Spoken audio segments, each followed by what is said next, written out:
क्षेत्र की ये ऐतिहासिक जो जीत हुई है, ये हमारे तो दरअसल अब यह भी समझना जरूरी हो जाता है कि अभी स्थिति क्या है। स्थिति 109 बीजेपी के पक्ष में है, 74 कांग्रेस के और 16 अन्य के पक्ष में जाती हुई दिखाई दे रही है। और ये टैली कुछ बोलती है 199 सीटों पर जहां चुनाव हुआ और 199 के अभी रुझान मिल रहे हैं। बीजेपी 109 सीटों पर यहां बढ़त बनाए हुए दिखाई दे रही है। और कांग्रेस की बात कर रहे हैं, 74 सीटों पर कांग्रेस आगे चलती हुई दिखाई दी है। 16 सीटें, यह आंकड़ा कम हो गया, 18 तक भागा था, लेकिन अब 16 सीटों पर यहां पर अन्य बागे बढ़ते हुए दिखाई दे रहे हैं। इसमें फेरबदल होगा और इसके साथ साथ फेरबदल होगा जैसे जैसे समय आगे बढ़ेगा, ये नतीजों में भी तब्दील होते जाएंगे रुझान। लेकिन साफ तौर पर दिखाई यही दे रहा है कि सरकार बीजेपी की बनती हुई नजर आ रही है। इन रुझानों को अगर नतीजों में तब्दील कर दिया जाए तो बिल्कुल। और रविंद्र, हम राकेश जी से समझेंगे। राकेश जी, जिस हिसाब से इस बार देखा गया कि वोटिंग परसेंटेज बढ़ा और उसके बाद से महिलाएं पहुंची थी वोटिंग करने के लिए, और ये कहा जाता है जब महिलाएं पहुंचती है तो कहीं ना कहीं सरकार बदलती है, वही अब आंकड़ों के हिसाब से देखने को मिल रहे हैं।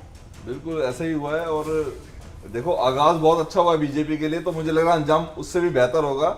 और बीजेपी शायद 115 या उससे प्लस सीटें राजस्थान में लेके जाएगी। अलका जी, 10,000 रुपए महिला मुखिया। जश्न तस्वीरें रविंद्र, किस तरीके से जो भाजपा की कार्यकर्ता हैं वो लगातार जश्न मनाती हुई नजर आ रही है, ढोल नगाड़ों की थाप पर थिरकती हुई नजर आ रही हैं। और ये रविंद्र, जैसे ही पहला रुझान आया था वैसे ही बीजेपी लग रहा है बिल्कुल आश्वस्त थी कि हाँ ठीक है, जीत होगी। उसी टाइम से दिल्ली की बात करें या फिर राजस्थान की, हर जगह जश्न का माहौल। नहीं, आश्वस्त तो चुनाव से पहले से ही बीजेपी और कांग्रेस दोनों थे। एग्जिट पोल के वक्त बीजेपी का थोड़ा उत्साह और बढ़ा क्योंकि ज्यादातर एग्जिट पोल बीजेपी को विजयी बता रहे थे।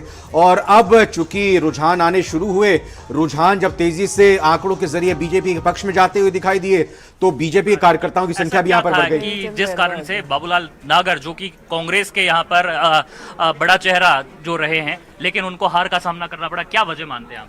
उन्होंने दूदू विधानसभा में कोई विकास कार्य करवाए नहीं है, केवल थोथी घोषणाएं की है और हमारे कार्यकर्ताओं पर राजकार्य के बाधे लगाए हैं। झूठे मुकदमे भाई से भाई बढ़ाकर जाति से जाति को भिड़ाने का काम किया है और कोई धरातल पे काम नहीं हुआ, इसलिए जनता ने नकारा है।